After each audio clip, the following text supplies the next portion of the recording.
One of the most common conditions in the United States is high blood pressure. We call it hypertension.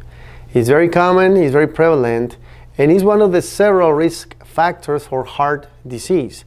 However, it is another risk factor for multiple other problems.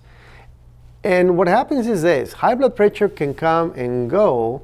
If we don't check the blood pressure, we will not know.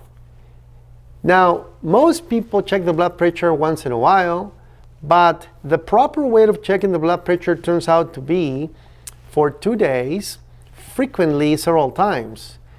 If we are lacking that way of capacity of doing that often, then at least once a day for multiple days at different times of the day, though, to make sure that we have a good understanding of what the blood pressure is fluctuating during the day, because it always does. In fact, blood pressure fluctuates from one beat to another. Each one heartbeat to another, there's a different reading of the blood pressure. I always tell my patients to get a good device, a reliable one, and to follow these instructions and then bring me a record of it.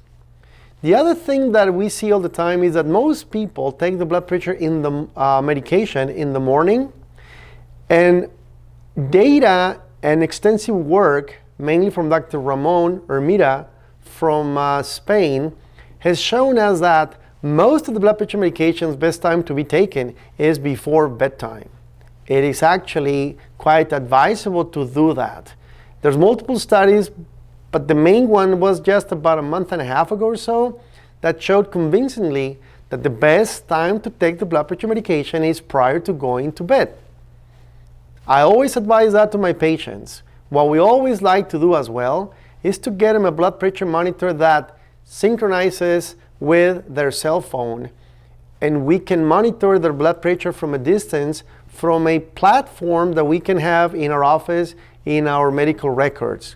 In fact, right now I'm following a lot of my patients in that way, and I get them instant messages about the blood pressures. I actually enjoy seeing how the blood pressure are doing, because it makes me feel that we are on top of things and doing the right thing for our patients. Don't forget to check the blood pressure once in a while. Remember, blood pressure problems are often called the silent disease. Means doesn't give you any symptoms, but the blood pressure may be very high for a long time, and that can carry significant damages to some organs like the brain, kidneys, the heart, and other organs. Blood pressure is very important to be followed.